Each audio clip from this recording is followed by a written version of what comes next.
bonjour. Donc, je suis Sophie, responsable du laboratoire matériaux chez Alliance. En fait, le rôle du laboratoire, c'est de faire tout ce qui est analyse des matières, de la matière première à la pièce finie.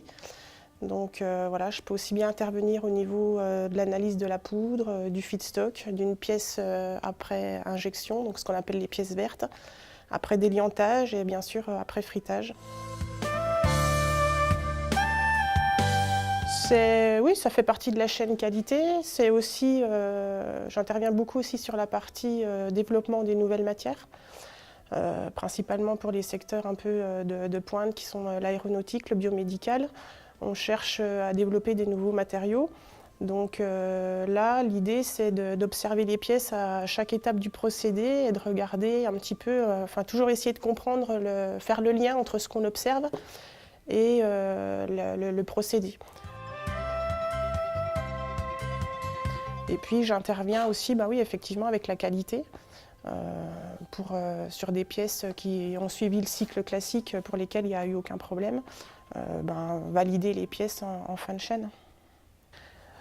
Pour moi, en fait, j'ai toujours voulu venir travailler ici. C'est vrai que je connais Monsieur Beer depuis une dizaine d'années maintenant. Je l'ai connu quand je travaillais dans un autre laboratoire. Et j'avais toujours trouvé cette technologie assez fabuleuse, le MIM. Et puis j'ai vraiment adhéré à sa façon qu'il avait et puis qu'il a su transmettre aux chargés de projet, qui était cette volonté de comprendre et d'avoir effectivement des pièces qui soient top, quoi. Donc ça, pour moi, c'est vraiment des valeurs que je trouve super intéressantes. Et je lui avais toujours dit, le jour où vous créerez votre labo, vous penserez à moi. Donc voilà, je suis là, je suis contente. Mais bon, moi, je suis persuadée que c'est vraiment une technologie qui a de l'avenir. Et d'ailleurs, voilà, les marchés actuels le disent aussi. C'est vrai que ça se développe bien pour tout un tas de pièces de haute technologie avec des caractéristiques mécaniques, anti-corrosion, résistance à la chaleur.